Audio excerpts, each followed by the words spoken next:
Hello and welcome to Read the Whole Bible with Trenda Jones. I'm Trenda and this is day 139. Let's read and may the Lord add a blessing to the reading of His Word.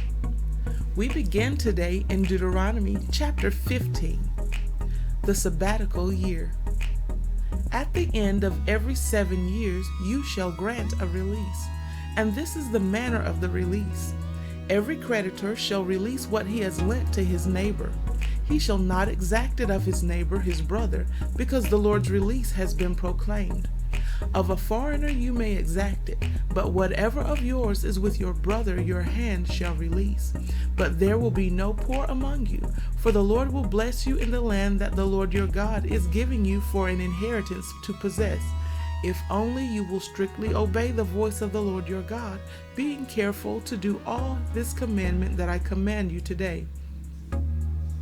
For the Lord your God will bless you as He promised you, and you shall lend to many nations, but you shall not borrow, and you shall rule over many nations, but they shall not rule over you. If among you one of your brothers should become poor in any of your towns within your land that the Lord your God is giving you, you shall not harden your heart or shut your hand against your poor brother, but you shall open your hand to him and lend him sufficient for his need, whatever it may be. Take care lest there be an unworthy thought in your heart, and you say, the 7th year, the year of release is near, and your eye look grudgingly on your poor brother, and you give him nothing, and he cry to the Lord against you, and you be guilty of sin. You shall give to him freely, and your heart shall not be grudging when you give to him, because for this the Lord your God will bless you in all your work and in all that you undertake.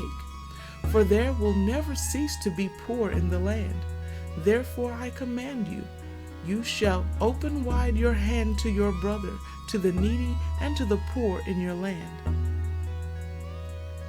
If your brother, a Hebrew man or a Hebrew woman, is sold to you, he shall serve you 6 years, and in the 7th year you shall let him go free from you. And when you let him go free from you, you shall not let him go empty-handed. You shall furnish him liberally out of your flock, out of your threshing floor, and out of your winepress.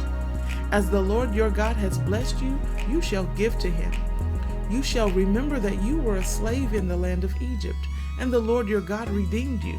Therefore I command you this today. But if he says to you, I will not go out from you, because he loves you and your household, since he is well off with you, then you shall take an awl and put it through his ear into the door, and he shall be your slave forever. And to your female slave you shall do the same. It shall not seem hard to you when you let him go free from you, for at half the cost of a hired worker he has served you 6 years. So the Lord your God will bless you in all that you do.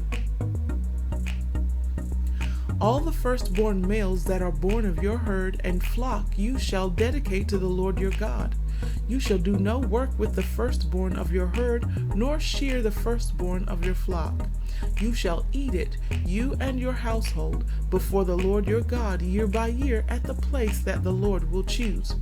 But if it has any blemish, if it is lame or blind or has any serious blemish whatever, you shall not sacrifice it to the Lord your God. You shall eat it within your towns. The unclean and the clean alike may eat it, as though it were a gazelle or a deer. Only you shall not eat its blood. You shall pour it out on the ground like water.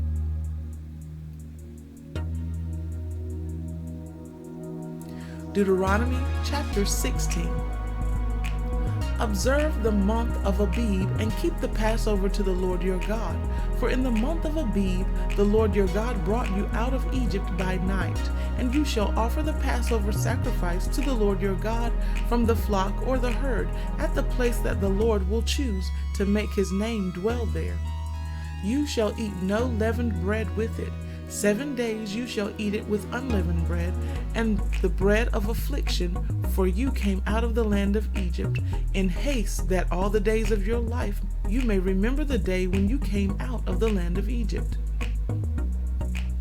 No leaven shall be seen with you in all your territory for 7 days, nor shall any of the flesh that you sacrifice on the evening of the first day remain all night until morning. You may not offer the Passover sacrifice within any of your towns that the Lord your God is giving you, but at the place that the Lord your God will choose to make his name dwell in it. There you shall offer the Passover sacrifice in the evening at sunset at the time you came out of Egypt. And you shall cook it and eat it at the place that the Lord your God will choose. And in the morning you shall turn and go to your tents. For 6 days you shall eat unleavened bread, and on the 7th day there shall be a solemn assembly to the Lord your God. You shall do no work on it. You shall count 7 weeks. Begin to count the 7 weeks from the time the sickle is first put to the standing grain. Then you shall keep the first of weeks to the Lord your God with the tribute of a freewill offering from your hand, which you shall give as the Lord your God blesses you. And you shall rejoice before the Lord your God, you and your son and your daughter, your male servant and your female servant, the Levite who is within your towns, the sojourner, the fatherless, and the widow who are among you, at the place that the Lord your God will choose to make his name dwell there. You shall remember that you were a slave in Egypt, and you shall be careful to observe these statutes. You shall keep the Feast of Booths 7 days when you have gathered in the produce from your threshing floor and your winepress. You shall rejoice in your feast, you and your son and your daughter, your male servant and your female servant, the Levite, the sojourner, the fatherless, and the widow who are within your towns. For 7 days you shall keep the feast to the Lord your God at the place that the Lord will choose, because the Lord your God will bless you in all your produce and in all the work of your hands, so that you will be altogether joyful. 3 times a year all your males shall appear before the Lord your God at the place that he will choose, at the feast of unleavened bread, at the feast of weeks, and at the feast of booths. They shall not appear before the Lord empty-handed. Every man shall give as he is able, according to the blessing of the Lord your God that he has given you. You shall appoint judges and officers in all your towns that the Lord your God is giving you, according to your tribes, and they shall judge the people with righteous judgment. You shall not pervert justice. You shall not show partiality, and you shall not accept a bribe, for a bribe blinds the eyes of the wise and subverts the cause of the righteous. Justice and only justice you shall follow, that you may live and inherit the land that the Lord your God is giving you. Isaiah chapter 13. The judgment of Babylon. The oracle concerning Babylon, which Isaiah the son of Amoz saw. On a bare hill raise a signal, cry aloud to them, wave the hand for them to enter the gates of the nobles. I myself have commanded my consecrated ones, and have summoned my mighty men to execute my anger, my proudly exulting ones. The sound of a tumult is on the mountains as of a great multitude, the sound of an uproar of kingdoms, of nations gathering together. The Lord of hosts is mustering a host for battle. They come from a distant land and from the end of the heavens, the Lord and the weapons of his indignation to destroy the whole land. Wail, for the day of the Lord is near, and destruction from the Almighty it will come. Therefore all hands will be feeble, and every human heart will melt. They will be dismayed, pangs and agony will seize them. They will be in anguish like a woman in labor. They will look aghast at one another. Their faces will be aflame.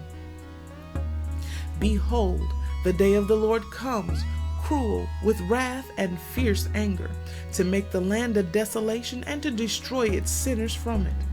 For the stars of the heavens and their constellations will not give their light. The sun will be dark at its rising, and the moon will not shed its light. I will punish the world for its evil and the wicked for their iniquity. I will put an end to the pomp of the arrogant and lay low the pompous pride of the ruthless. I will make people more rare than fine gold, and mankind than the gold of Ophir. Therefore, I will make the heavens tremble, and the earth will be shaken out of its place. At the wrath of the Lord of hosts in the day of his fierce anger, and like a hunted gazelle or like sheep with none to gather them, each will turn to his own people, and each will flee to his own land. Whoever is found will be thrust through, and whoever is caught will fall by the sword. Their infants will be dashed in pieces before their eyes. Their houses will be plundered and their wives ravished. Behold, I am stirring up the Medes against them, who have no regard for silver and do not delight in gold. Their bows will slaughter the young men. They will have no mercy on the fruit of the womb. Their eyes will not pity children. And Babylon, the glory of kingdoms, the splendor and pomp of the Chaldeans, will be like Sodom and Gomorrah when God overthrew them. It will never be inhabited or lived in for all generations. No Arab will pitch his tent there. No shepherds will make their flocks lie down there.